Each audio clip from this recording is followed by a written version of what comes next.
My name is Dan Parker, and I can reboot a server faster than most people can tie their shoes, but apparently that doesn't make me husband material. At least not according to my wife Julia, who reminds me daily that I'm about as useful around the house as a chocolate teapot. Dan, the garbage disposal is making that noise again, Julia called from the kitchen this morning, her voice carrying that special tone reserved for discussing my many inadequacies. You know, that grinding sound like it's dying a slow, painful death. I looked up from my laptop where I was troubleshooting network issues for Rossner Tech Solutions, my bread-and-butter IT support job that keeps us in our modest 3-bedroom ranch in Clearwater, Florida. The house sits in one of those middle-class neighborhoods where everyone knows everyone else's business, and the gossip flows faster than hurricane storm surge. "I'll take a look at it this weekend," I said, knowing full well that taking a look would involve me staring at the disposal like it might suddenly explain its problems in plain English. "That's what you said last weekend, and the weekend before that." Julia appeared in the doorway of my home office, all 5'6" of her radiating the kind of frustrated energy that makes smart men run for cover. At 37, she still turned heads with her auburn hair and green eyes, especially when she was showing houses to potential buyers in her real estate agent blazers. Maybe I should just call someone who actually knows what they're doing. There it was, the not-so-subtle dig that had become as regular as morning coffee in the Parker household. I'm Dan Parker, 40 years old, ex-Army communications specialist turned IT support guy, and according to my wife, I couldn't fix a leaky faucet if my life depended on it. Which, considering the state of our marriage, it just might. "Sure, call someone," I said, turning back to my screen. "Just remember that someone charges $80 an hour to tell you the same thing I would tell you for free.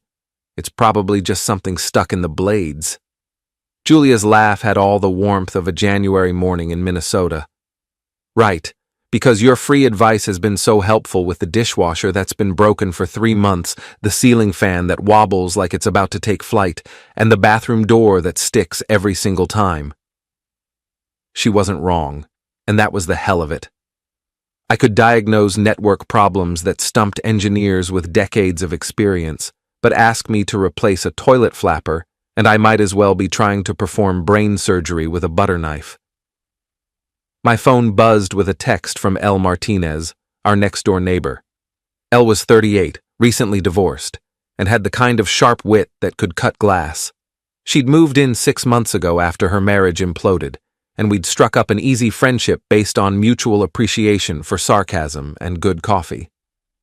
"Your wife's got the handyman over again," the text read. "Third time this week. Either your house is falling apart faster than a house of cards in a hurricane, or something else is getting fixed."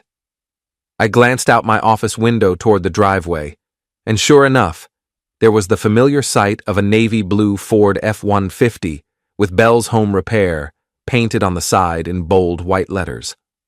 Marcus Bell, 34 years old, 6'2", built like he bench-pressed refrigerators for fun, and apparently the answer to all of Julia's home maintenance prayers. Marcus had first shown up 2 months ago when Julia decided our kitchen faucet needed replacing.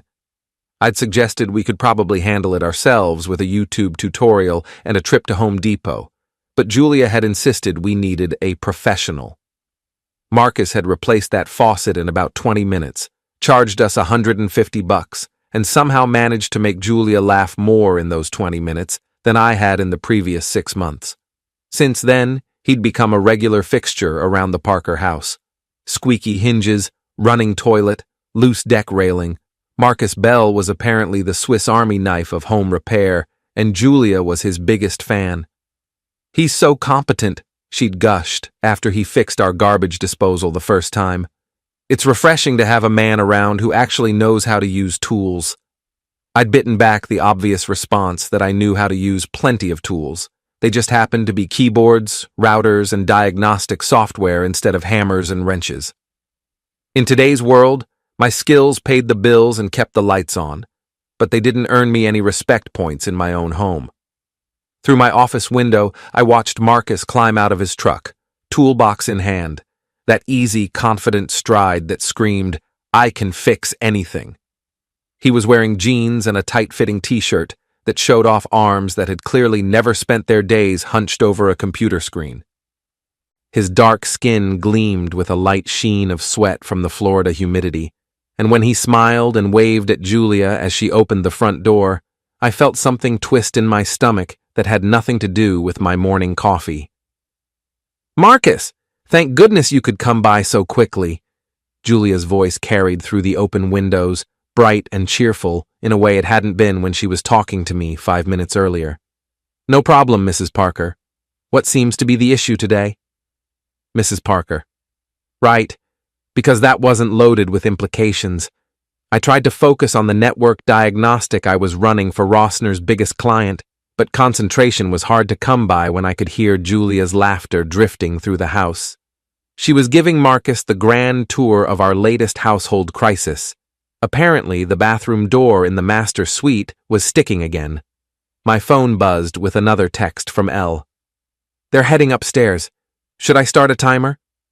Elle had a front row seat to the Marcus Bell show from her kitchen window, and she'd become my unofficial intelligence source on the goings-on in my own home. It was pathetic, but it was also the only way I knew what was happening when I was locked away in my office, trying to make enough money to pay for all these repairs. 20 minutes later, I heard the unmistakable sound of the bathroom door opening and closing smoothly, followed by Julia's delighted exclamation of, "Oh, Marcus, you're amazing! It's like it was never broken at all."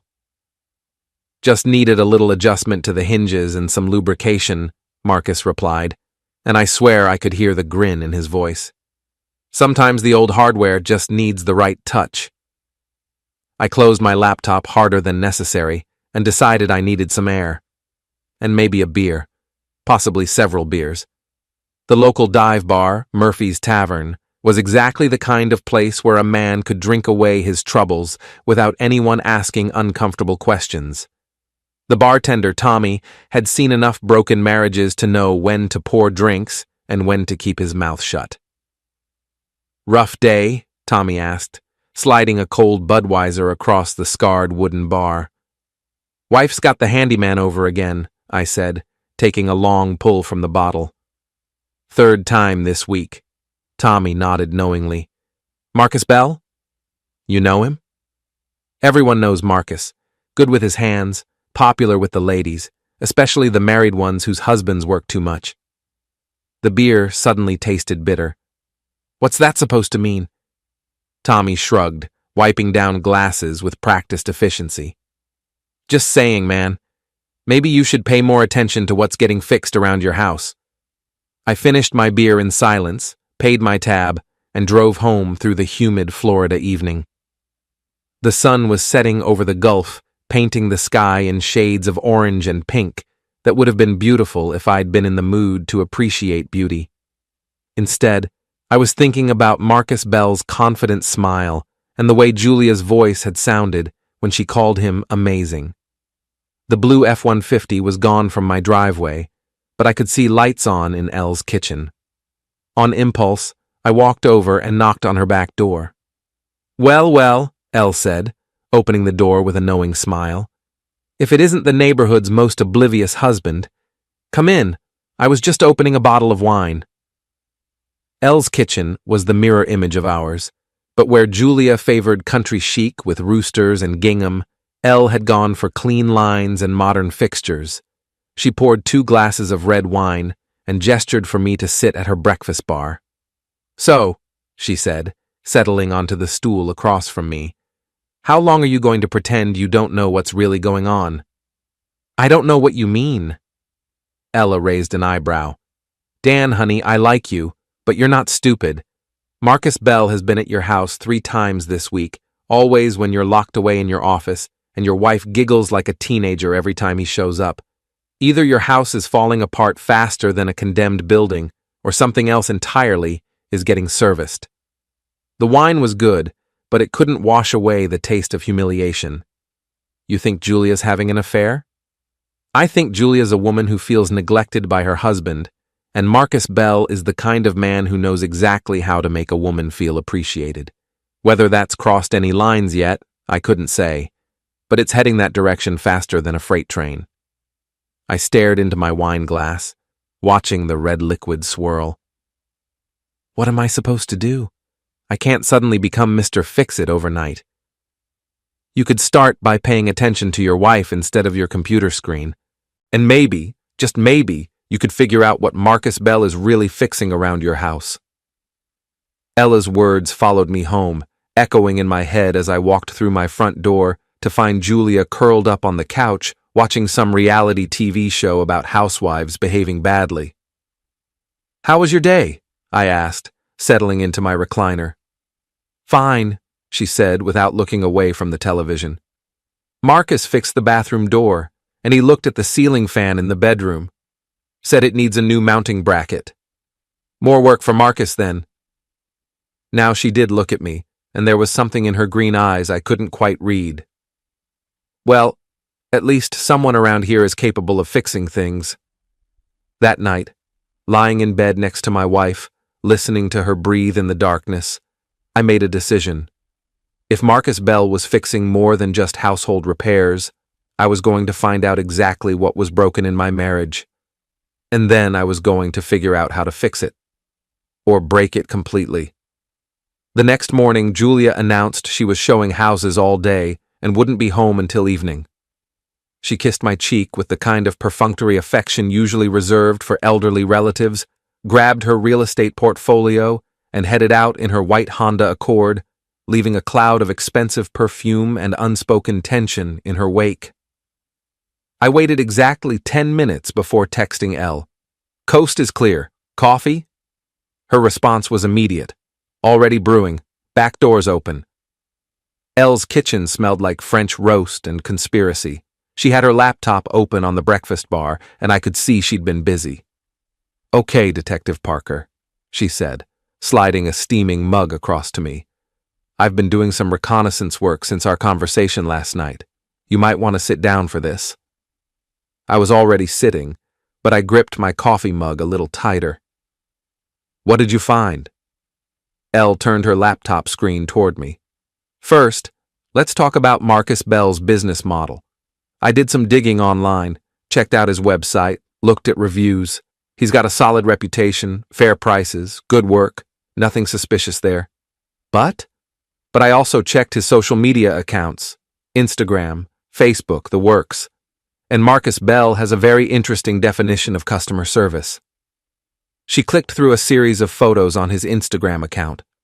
Marcus at job sites, Marcus with his tools, Marcus posing with satisfied customers. And a lot of those satisfied customers were women. Attractive women. Married women, based on the wedding rings visible in several photos. "Look at the comments," Ella said, pointing to the screen. I read through them, my stomach sinking with each post.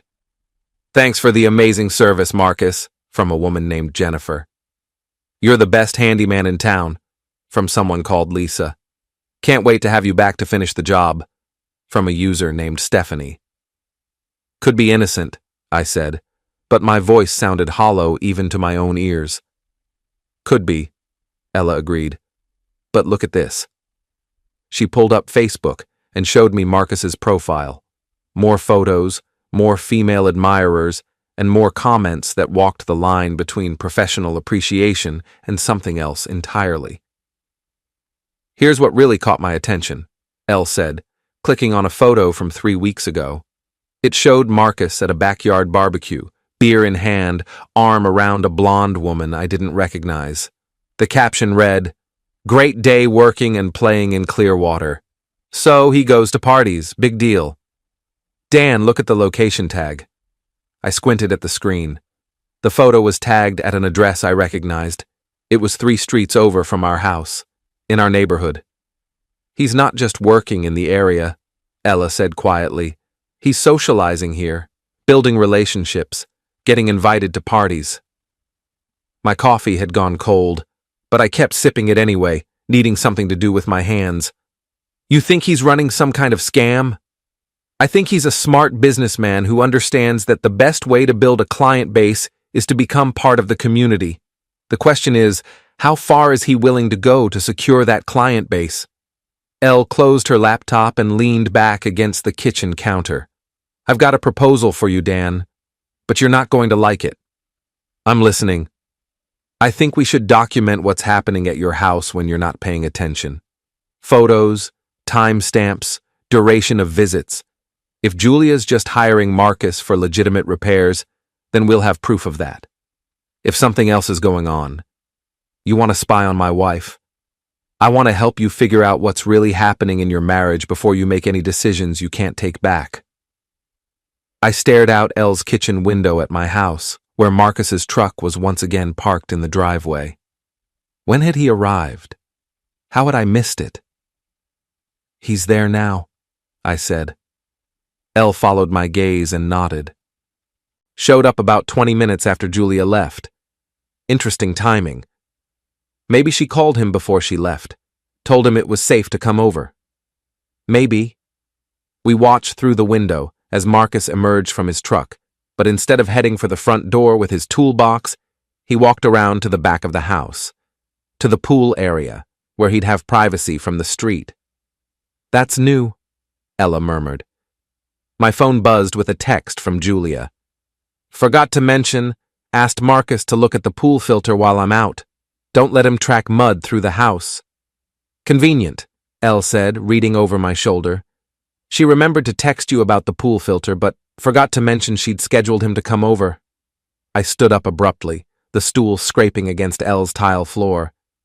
I need to see what he's doing back there. Dan, wait. Elle caught my arm. If you go storming over there now, what exactly are you going to accomplish? If he's legitimately working on your pool filter, you'll look like a paranoid husband. If he's not, then I need to know. Then let's be smart about this. My bedroom window has a perfect view of your backyard. We can see what he's actually doing without him knowing we're watching. Ella's bedroom was decorated in the same clean, modern style as her kitchen, all whites and grays with touches of blue that reminded me of the Gulf Coast. But I wasn't paying attention to the decor. I was focused on the window that looked directly into my backyard. Marcus was indeed working on the pool filter, or at least he appeared to be. He had the housing open and was examining the cartridge with what looked like professional attention. But he was also shirtless, his t-shirt draped over one of our patio chairs, and he kept glancing toward the house like he was expecting someone. He's actually working, I said, feeling a mixture of relief and disappointment. For now, Ella replied. But Dan, look at how he's positioned himself. He's got a clear view of both your back door and my house. He knows exactly where he can be seen from and where he can't. As if to prove her point, Marcus moved to the far side of the pool, the area that would be hidden from most of the neighboring houses. He pulled out his phone and made a call, talking animatedly to whoever was on the other end. Can you read lips? I asked. Not well enough to make out what he's saying. But his body language is interesting. That's not a business call. Marcus finished his call, put his phone away, and returned to the pool filter. But now he was working faster, like he had somewhere else to be. How long has he been here? I asked. Ella checked her phone. About 40 minutes. For a pool filter cleaning, that's either very thorough or very slow. We watched for another 15 minutes as Marcus finished his work, replaced the filter housing, and tested the system. Then he did something that made my blood run cold. He walked over to our back door and tried the handle. It was locked, but the fact that he'd tried it at all sent a chill down my spine. Did you see that? I whispered, as if Marcus might somehow hear me from across the yard. I saw it, Ella confirmed grimly. That's not normal handyman behavior. Marcus walked back to his truck, but instead of leaving immediately, he sat in the driver's seat with the door open, making another phone call. This one was shorter, and when he finished, he was smiling. I need to know who he's calling, I said. Unless you've got access to his phone records, that's going to be difficult. Marcus finally drove away, and I slumped against Elle's bedroom wall, feeling like I'd just watched my marriage crumble in real time. "What do I do now?" I asked. Ella was quiet for a long moment, staring out the window at my empty backyard. "Now we start keeping records. Every visit, every call, every interaction. If Julia's having an affair, we'll catch it. If she's not, then at least you'll know your marriage is just broken, not betrayed." That's supposed to make me feel better? It's supposed to help you make informed decisions instead of emotional ones. I walked home through the humid afternoon air, my mind racing with possibilities and implications. The pool filter was indeed clean and running smoothly. Marcus had done the work Julia had asked him to do.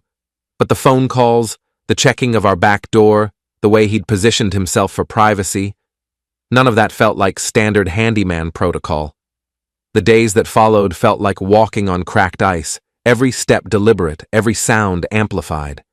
I kept the log going, not obsessively, but methodically, a habit forming around suspicion, the way moss grows on stone. Slow, inevitable, quiet. Day 2. Julia left at 7:45 a.m. for an open house. Marcus's white Ford F-150 pulled up at 9:12. No tools visible in the bed this time. He carried only a small black duffel. Stayed inside the cab for 6 minutes before getting out, glancing around the yard like someone checking for witnesses.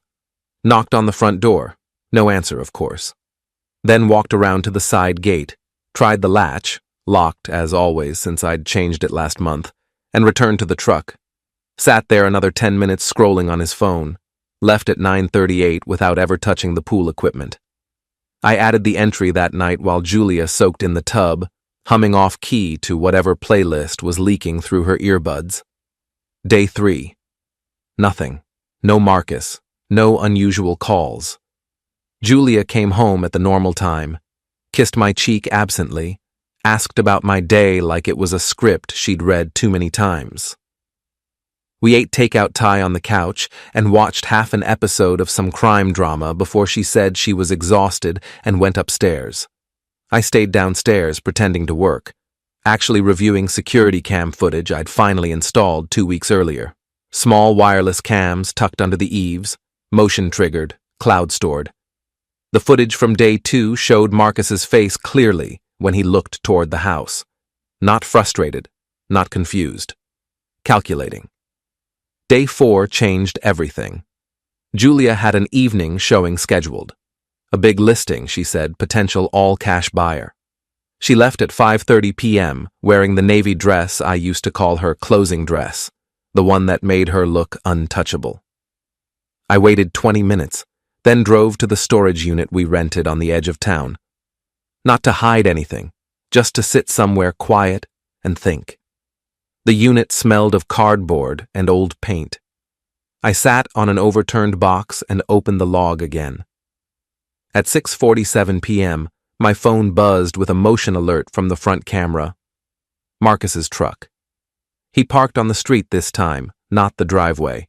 Got out wearing jeans and a black t-shirt, no company polo, no toolbox.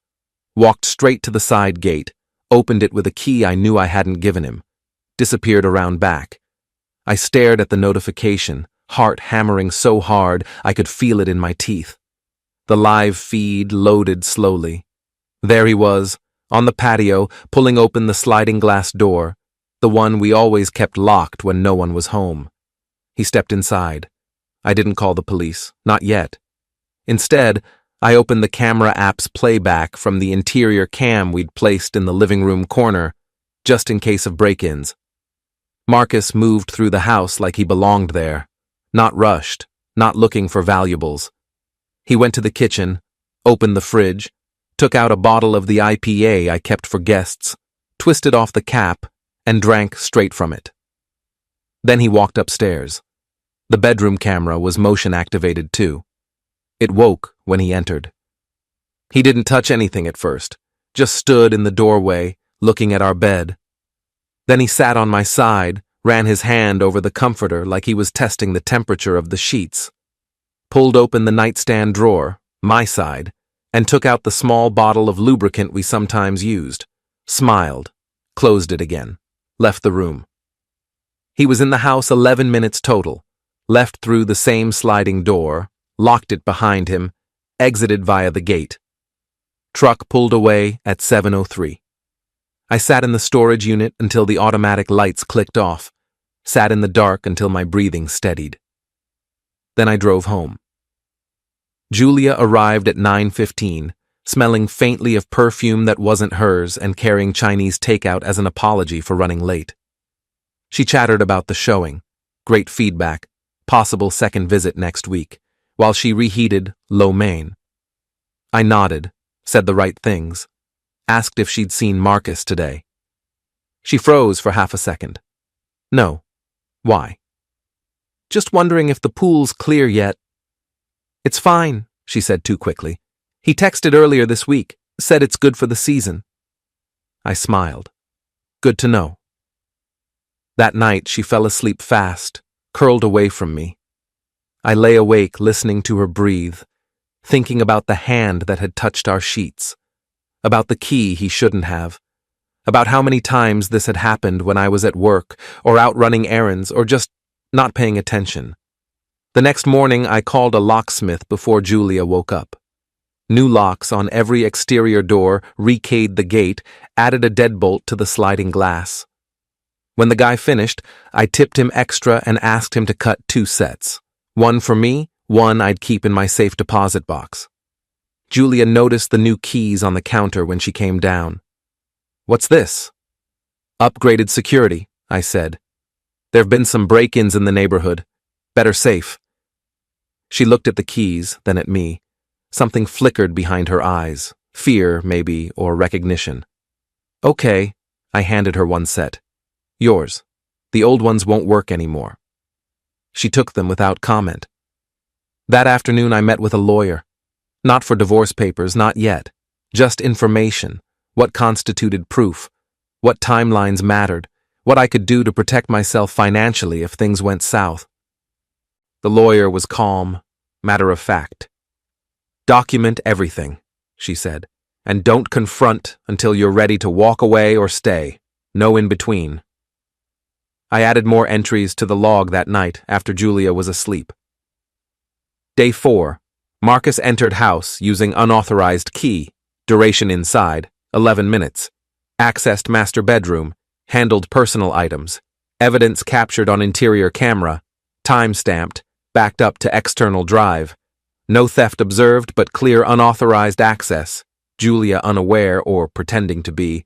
I saved the file, encrypted it, emailed a copy to myself at a new anonymous account. Then I sat back and stared at the ceiling fan turning lazy circles. I wasn't angry, not the red blinding kind. This was colder, clearer, like finally seeing the shape of the wound instead of just feeling the pain. Julia had made choices, Marcus had made choices, and I had made the choice to look away for too long. But looking away was over. Tomorrow, I would install a voice-activated recorder in the kitchen, legal in a one-party consent state. I'd keep going to work, keep paying the mortgage, keep eating dinner across from her like nothing had changed. Because nothing had changed, not really. The fracture had been there for months. I was only now mapping its depth. And when the time came, when the evidence was undeniable, when the words were ready, I would decide. Not out of rage, not out of hurt, out of clarity, whether this marriage was worth salvaging or whether it was time to let the broken thing finally break all the way. Either way, I wouldn't be the one left standing in the wreckage wondering what happened. Not anymore. 2 weeks of surveillance had given me enough evidence to fill a small notebook. Marcus Bell's visits to my house had become as regular as clockwork. Every Tuesday and Thursday when Julia claimed to be showing houses, and every Saturday morning when I was supposedly at the office catching up on weekend maintenance calls. Except I wasn't at the office anymore. I was parked 3 blocks away, coordinating with Elle via text message, building a case that was becoming more damning by the day. He's here, Elle texted at 9:15 a.m. on a Saturday that was supposed to be my busy morning at Rossner Tech. Brought coffee for 2, Starbucks cups. I sat in my Honda Civic, hidden behind a landscaping truck, and felt something cold settle in my stomach. Marcus bringing coffee suggested a level of familiarity that went way beyond professional handyman services. "Any work trucks? Tools?" I texted back. "Toolbox in hand, but he's also carrying what looks like pastries. This isn't a service call, Dan." My phone rang. It was my boss, Mr. Rossner, wondering where I was for our scheduled Saturday maintenance window.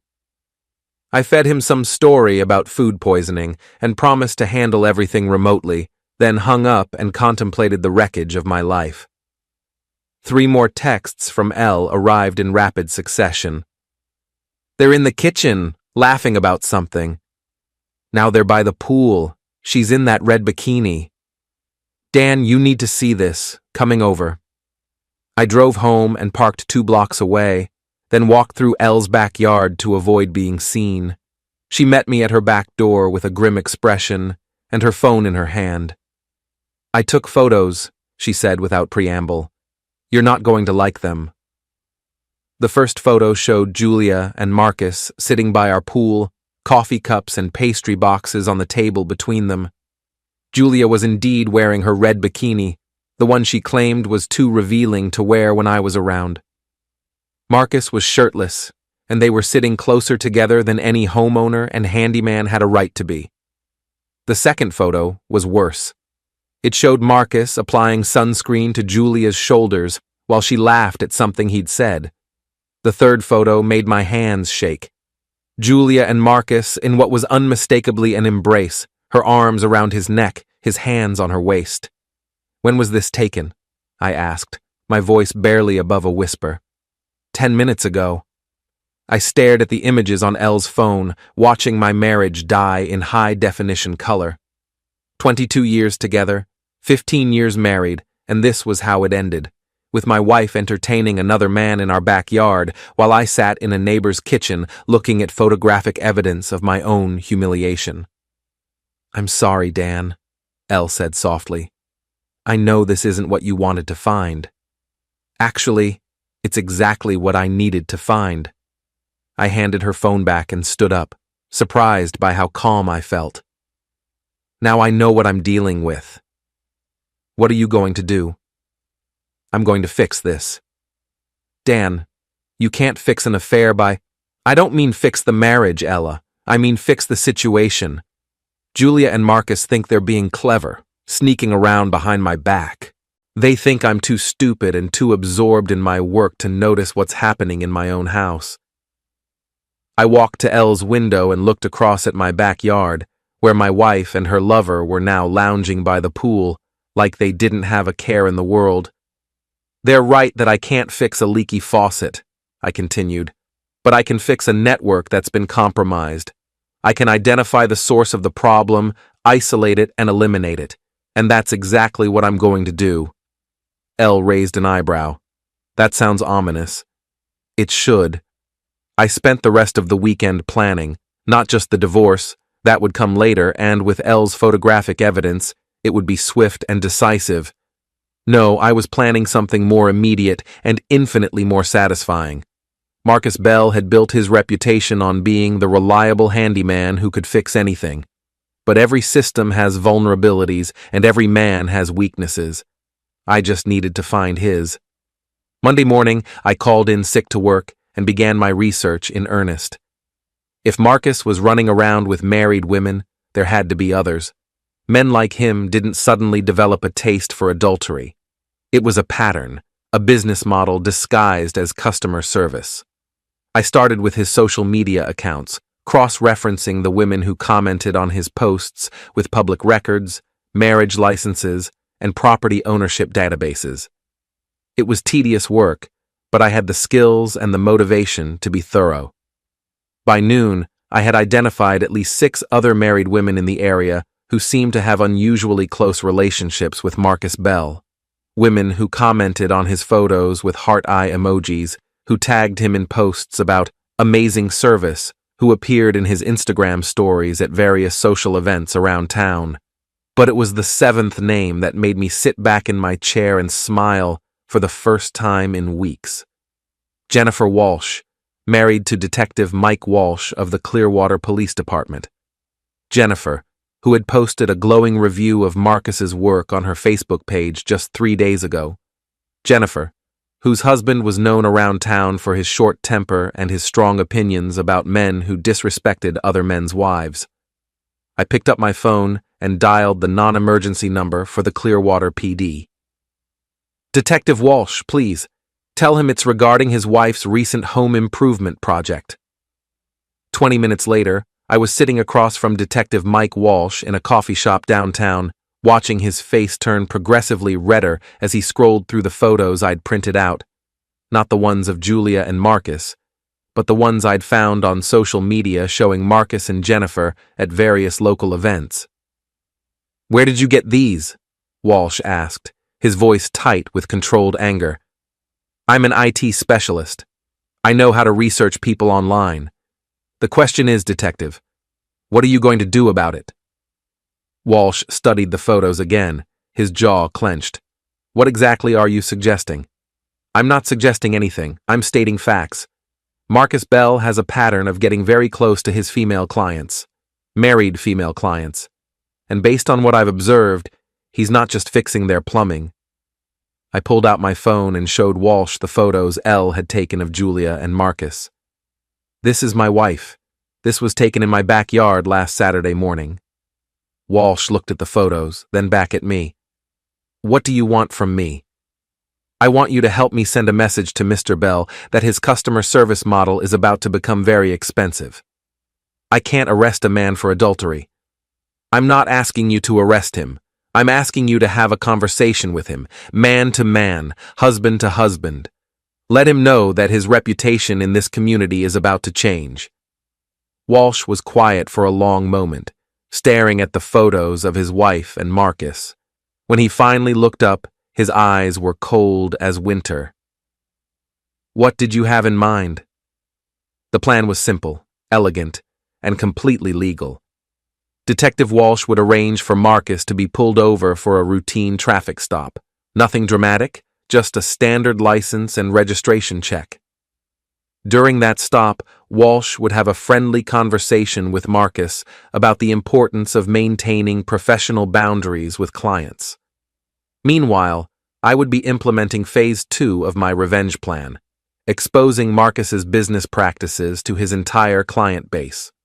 I had spent years building and maintaining databases, and I knew how to use that knowledge for maximum impact.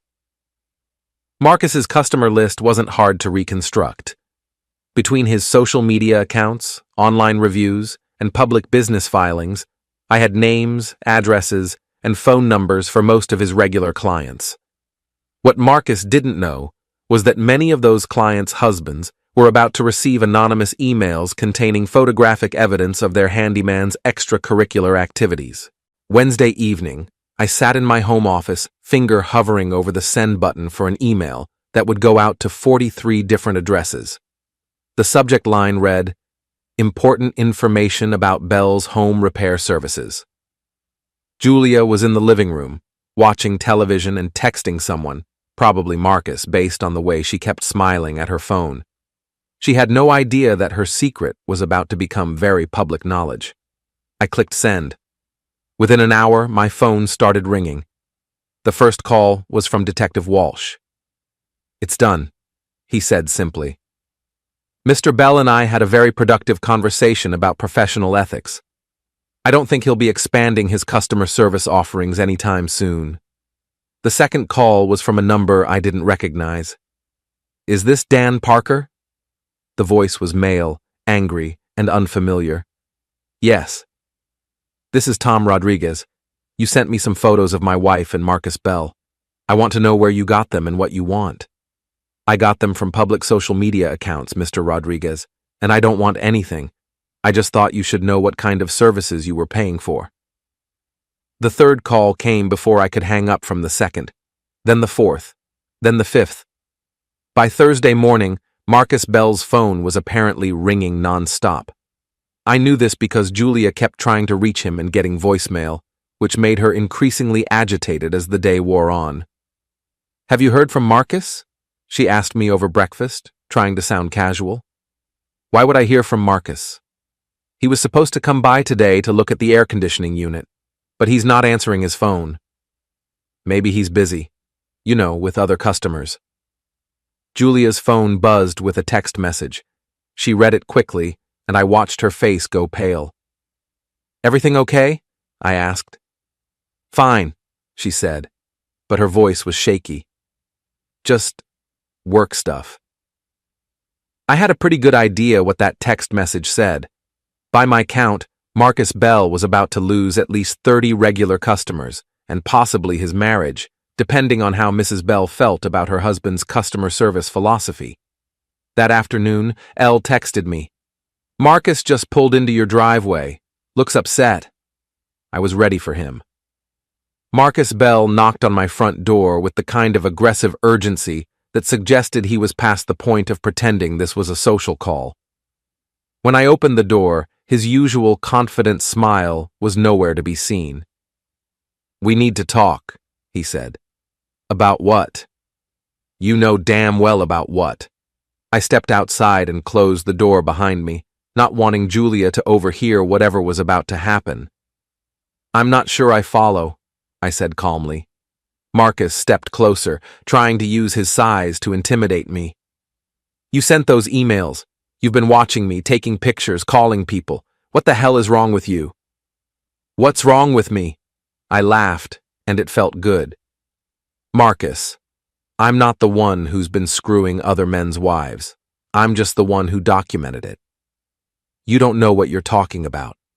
I know exactly what I'm talking about.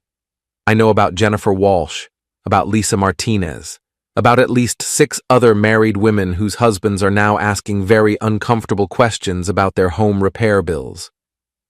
Marcus's face flushed red. "You're crazy." "No, I'm thorough. It's an occupational hazard of working in IT. We notice patterns, inconsistencies, security breaches.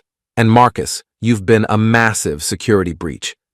I pulled out my phone and showed him one of Elle's photos, the one of him embracing Julia by our pool. "This is my wife," I said quietly. "In my backyard. Wearing a bikini I bought her for our anniversary. And that's you with your hands all over her." Marcus stared at the photo, and I watched him realize that his carefully constructed world was collapsing. "What do you want?" he asked finally.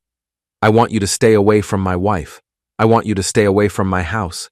And I want you to find a new line of work, because your reputation as Clearwater's favorite handyman is officially over." "You can't prove anything?"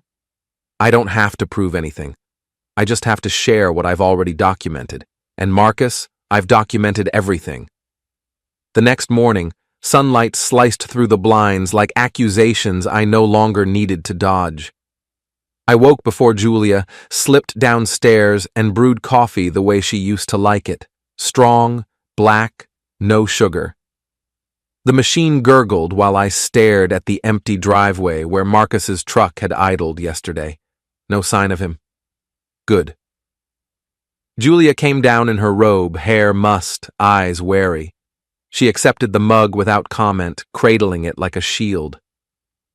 "I called the company this morning," I said casually, stirring my own coffee. "They're sending someone else to fix the unit. New technician. Should be here by noon." Her shoulders tensed. "You didn't have to do that." "I know, but I'm tired of waiting for favors." She sipped, gaze fixed on the table. "What happened yesterday? With Marcus? You didn't tell me." "Didn't need to. You already knew."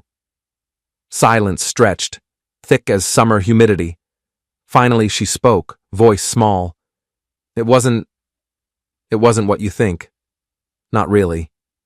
"Then enlighten me." She set the mug down hard enough to slosh coffee over the rim. "It started stupid. He came to service the system last spring. I was home alone, stressed from work, feeling invisible. He listened, complimented the house, the garden, me. It felt nice. One thing led to another. Texts, coffee, then more. I waited. No excuses about how lonely she'd been, how I'd been distant. She didn't offer them. Maybe she knew they'd sound hollow now. "How long?" 4 months, off and on." I nodded, letting the number settle between us like dust. 4 months of lies layered over every ordinary day, dinners, bills, weekend plans. I thought of the nights she'd come home late from errands, the way she'd showered twice sometimes, the phone always face down. "And you kept letting him come back," I said. Not a question. "He fixed things, the AC, the sink once. It was convenient." "Convenient," I echoed. The word tasted like rust.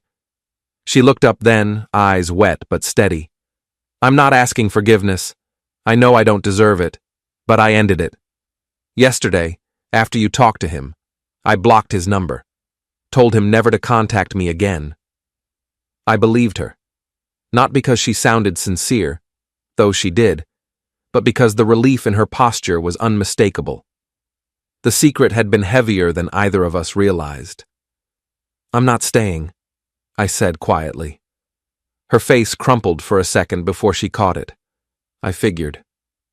"I need space, real space, not just separate bedrooms or polite silences. I'm moving into the guest house for now.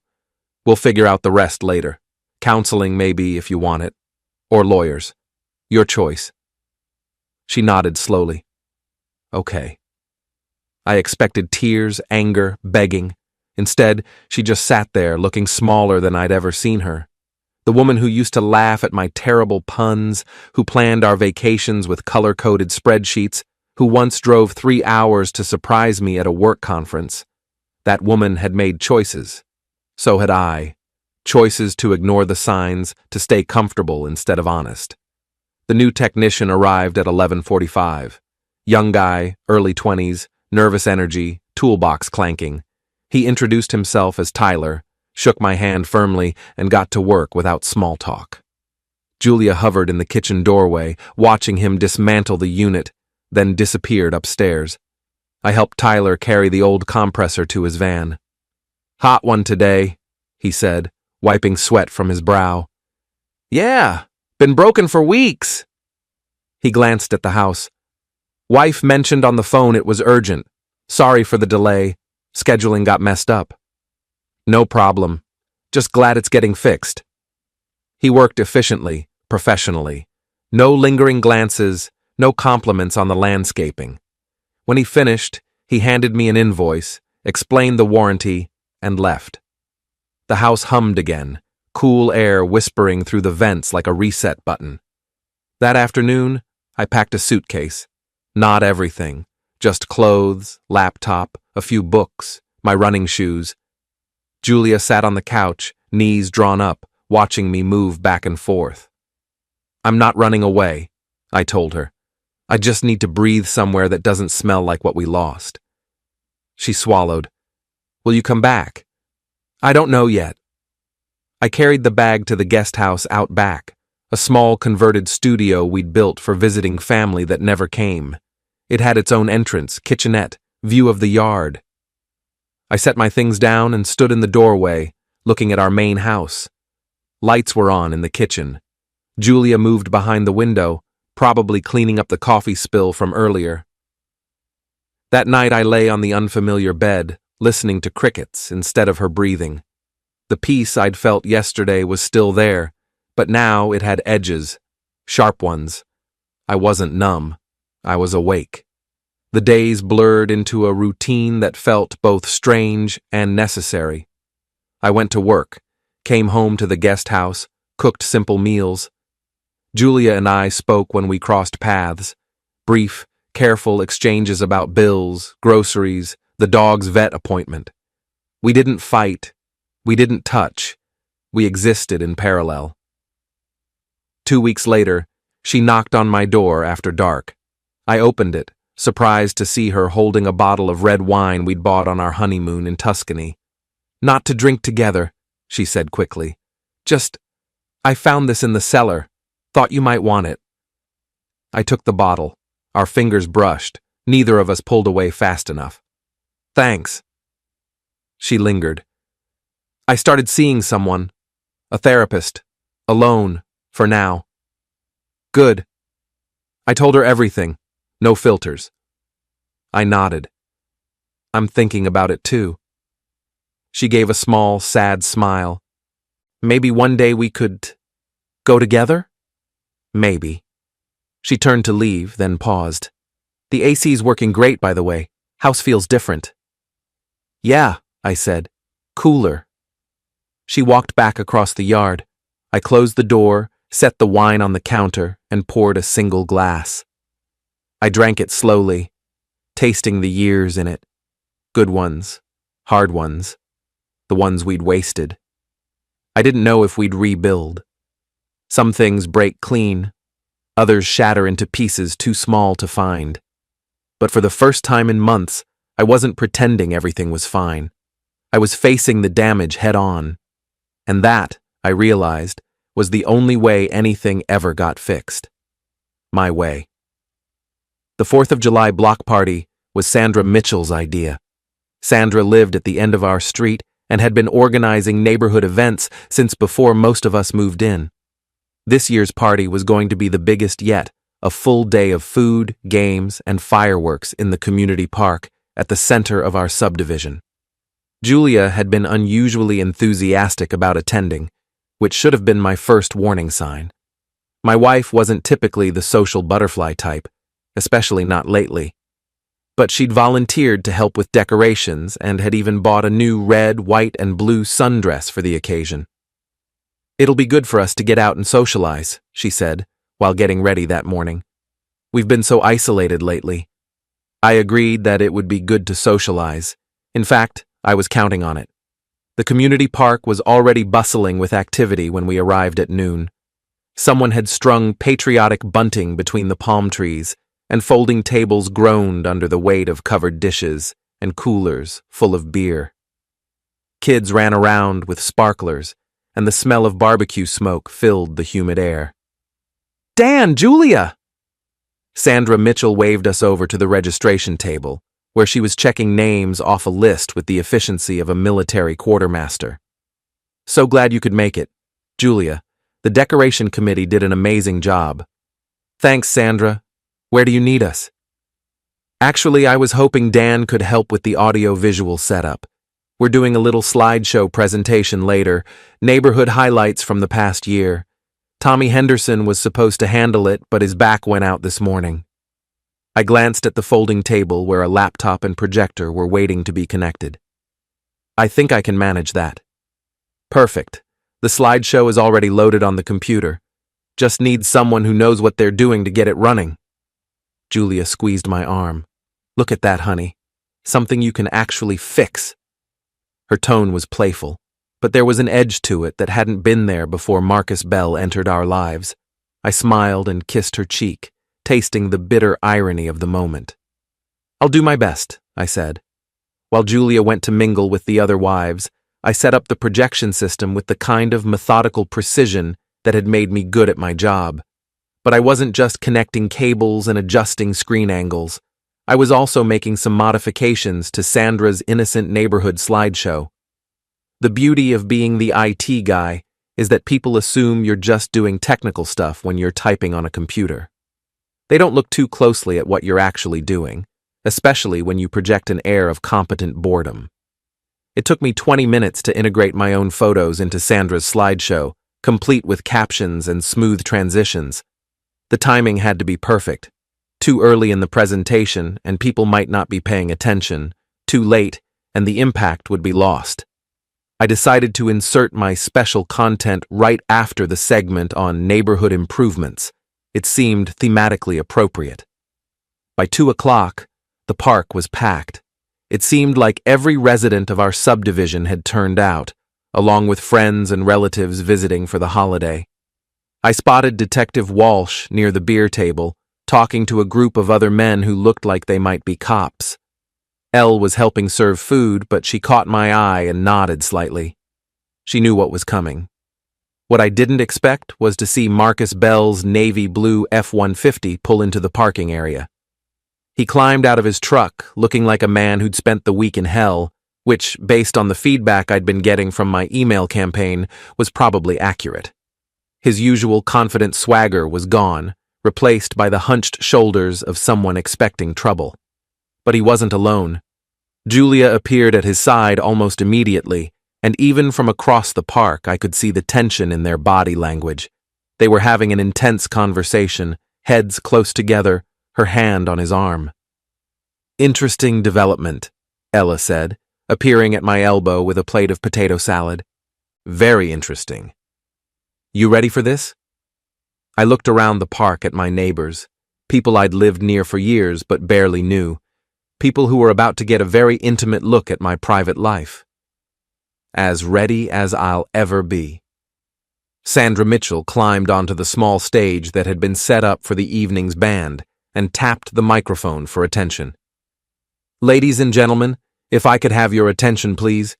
We're going to start our annual neighborhood slideshow in just a few minutes. Dan Parker has graciously agreed to handle our technical needs, so let's give him a round of applause." Scattered clapping filled the air as I made my way to the laptop.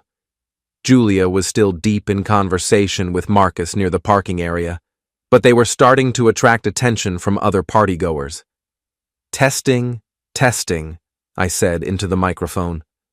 My voice echoed across the park, and conversations gradually died down as people turned toward the stage. The slideshow began innocuously enough. Photos of neighborhood kids at Halloween, the Christmas light competition, the spring cleanup day. People laughed and pointed at themselves and their friends, the relaxed atmosphere of a community celebrating itself. I let Sandra's original content run for about 10 minutes, building anticipation and ensuring I had everyone's attention. Julia and Marcus had moved closer to the crowd, though they were still standing apart from the main group. Then came the slide I'd been waiting for. Neighborhood improvements, making our community better. The first few photos showed legitimate home improvements, new roofs, landscaping projects, fresh paint jobs. People applauded for their neighbors' efforts, and I heard someone call out, "Looking good, Peterson." Then my content began. The first photo showed Marcus Bell's truck in my driveway, time-stamped and dated. The caption read, "Bell's Home Repair, serving the neighborhood." A few people applauded, not yet understanding what they were seeing. The second photo showed Marcus and Julia by my pool, sitting closer together than any homeowner and contractor should be. The timestamp showed it was taken on a Saturday morning when I was supposedly at work. The applause died down, replaced by confused murmuring. The third photo was the embrace Elle had captured, with Marcus's hands on Julia's waist and her arms around his neck. The caption read, "Full-service home repair." Now the murmuring turned to gasps and uncomfortable laughter. I could see people turning to look at Julia, who had gone white as a sheet. But I wasn't done. The fourth photo showed Marcus applying sunscreen to Julia's shoulders. The fifth showed them sharing what was obviously an intimate conversation over coffee and pastries. The sixth showed Julia in her red bikini, the one she claimed was too revealing to wear around her own husband. "Jesus Christ," someone said loudly. The seventh photo was a group shot I'd found on Marcus's Instagram account, showing him at a neighborhood barbecue with his arm around Jennifer Walsh. The eighth showed him with Lisa Martinez at what appeared to be a pool party. The ninth showed him with 3 other women I'd identified as his clients. The final photo was a composite I'd created, showing Marcus with all of his married female clients arranged in a grid pattern, with the caption, "Bell's Home Repair, we service more than your house." The silence that followed was deafening. Then Detective Walsh stepped forward, his face red with anger, and pointed directly at Marcus. "You son of a bitch," he said, his voice carrying across the silent park. That broke the dam. Suddenly everyone was talking at once, voices raised in anger, confusion, and excitement. I could see several men pushing through the crowd toward Marcus, their faces promising violence. Marcus, to his credit, didn't try to run. He stood his ground as Tom Rodriguez reached him first, grabbing him by the shirt and shoving him backward. "You were in my house," Rodriguez shouted. "You were with my wife." "It's not what you think," Marcus started to say, but he was cut off by Detective Walsh arriving and pulling Rodriguez away. "Let me handle this," Walsh said, his voice deadly calm. "Marcus Bell, You and I need to have another conversation." Julia was backing away from the confrontation, her face a mask of horror and humiliation. She caught my eye across the crowd, and I saw the exact moment she realized that I was responsible for this public destruction of her secret life. She started pushing through the crowd toward me, her face twisted with rage. "You bastard!" she screamed, loud enough for everyone to hear. "You sick, pathetic bastard!" The crowd parted to let her through, everyone eager to see how this drama would play out. Julia reached the stage area where I was still standing behind the laptop, and for a moment I thought she might actually try to physically attack me. Instead, she grabbed the microphone. "You want to know the truth?" she said, her voice amplified across the silent park. "You want to know why I was with Marcus? Because my husband is a pathetic excuse for a man who can't fix anything, can't satisfy anyone, and can't even be bothered to pay attention to his own wife." The crowd was riveted. This was better than any fireworks show they could have hoped for. "You're right," I said, taking the microphone back. "I can't fix a leaky faucet. I can't replace a ceiling fan. I can't even hang a picture straight." Julia smiled triumphantly, thinking she'd scored a victory. "But," I continued, "I can fix a network security breach. I can identify malicious software and eliminate it from the system. And Julia, you and Marcus were definitely malicious software." I gestured toward the projection screen, where the slideshow was still running on a loop, cycling through the evidence of their affair. "I can't fix a garbage disposal," I said, "but I can definitely take out the trash." The crowd erupted in laughter and applause, and I saw Julia's face crumble as she realized that public opinion had turned decisively against her. Marcus, meanwhile, was surrounded by angry husbands and had Detective Walsh's hand on his shoulder in a grip that looked anything but friendly. "I think it's time for you to leave," Walsh said to Marcus, his voice carrying clearly across the park. "And I think it's time for you to find a new line of work, preferably in a different state." Marcus nodded quickly, clearly eager to escape before the situation turned violent. He pushed through the crowd toward his truck, followed by a chorus of catcalls and insults from the men whose wives he'd been servicing. Julia stood on the stage, isolated and humiliated, as our neighbors stared at her with a mixture of pity and disgust. She looked around desperately as if searching for an ally in the crowd, but found none. "This isn't over," she said to me, her voice shaking with rage. "Yes, it is," I replied calmly. "It's been over for weeks. You just didn't know it yet." Julia stormed off toward our house, leaving me alone on the stage with a crowd of neighbors who were buzzing with excitement over the most dramatic 4th of July party in the subdivision's history. Elle appeared at my side, grinning broadly. "Well," she said, "I don't think anyone's going to forget this block party anytime soon." Sandra Mitchell, ever the organizer, stepped up to the microphone. "Ladies and gentlemen," she said, "I think we can all agree that Dan Parker has given us quite a show today. Now, who's ready for some fireworks?" The crowd cheered and began to disperse, breaking into small groups to discuss what they'd just witnessed. I could hear fragments of conversation as people walked past. "Can you believe she was doing that in her own backyard? I always thought there was something off about that Marcus guy. Good for Dan. About time someone stood up to that cheating bastard." As the sun set over the Gulf Coast and the first fireworks began to explode in the darkening sky, I stood in the community park surrounded by neighbors who were seeing me in a completely different light. For the first time in months, I felt like I was exactly where I belonged. Detective Walsh approached me as the crowd thinned out. "Hell of a presentation," he said. "Thanks for your help with Marcus." "My pleasure. He won't be bothering anyone in this neighborhood again." Walsh paused, watching the fireworks paint the sky in brilliant colors. "What are you going to do now?" he asked. I looked toward my house, where lights were on, but Julia's car was no longer in the driveway. She'd apparently decided to spend the night somewhere else, which was probably wise. "Now I'm going to fix what's actually broken," I said, "starting with my marriage, or what's left of it.